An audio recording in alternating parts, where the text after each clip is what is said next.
पहा, हा एक महत्वाचा प्रश्न आहे अपूर्णांकावर आधारित. दोन अपूर्णांकाचा गुणाकार, अपूर्णांक किती आहेत? दोन आहेत. दोन अपूर्णांकाचा गुणाकार एक येतो. त्यापैकी एक अपूर्णांक दिलेला आहे आपल्याला, त्यापैकी एक अपूर्णांक 12 अंश/16 आहे. तर दुसरा अपूर्णांक कोणता? किती सोपा प्रश्न आहे. पर्याय आहेत: ए 5/3, बी 16/4, सी 3/4 आणि डी 4/3. विद्यार्थी मित्रांनो, एक अपूर्णांक दिलाय, दुसरा आपल्याला काढायचा आहे. समजा दुसरा अपूर्णांक किंवा तो अपूर्णांक कोणता मानूयात? एक्स मानू किंवा वाय मानू, कोणताही अक्षर तुम्ही घेऊ शकता.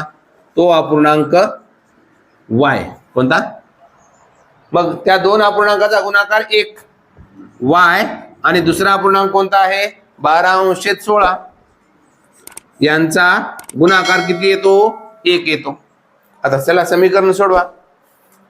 काय करायचंय? y आणि 12चा गुणाकार 12y अंश/16 बरोबर 1. आता हे 16 आपण काय करूया? उजवीकडे घेऊया. हे भागाकारात आहे, हे गुणाकारात येतं. 12y तसंच ठेवूया आपण बरोबर 1 गुणिले 16.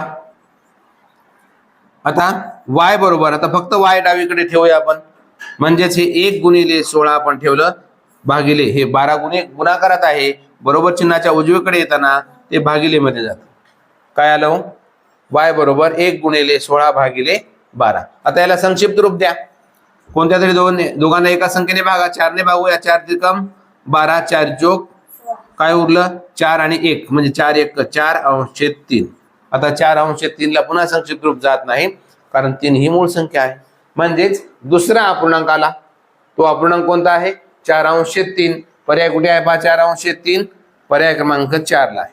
आणि म्हणून पर्याय क्रमांक डी हे उत्तर अगदी बरोबर आहे. अपूर्णांकावरचं उदाहरण अगदी सहज सोप्या भाषेमध्ये आपण पाहिलेलं आहे.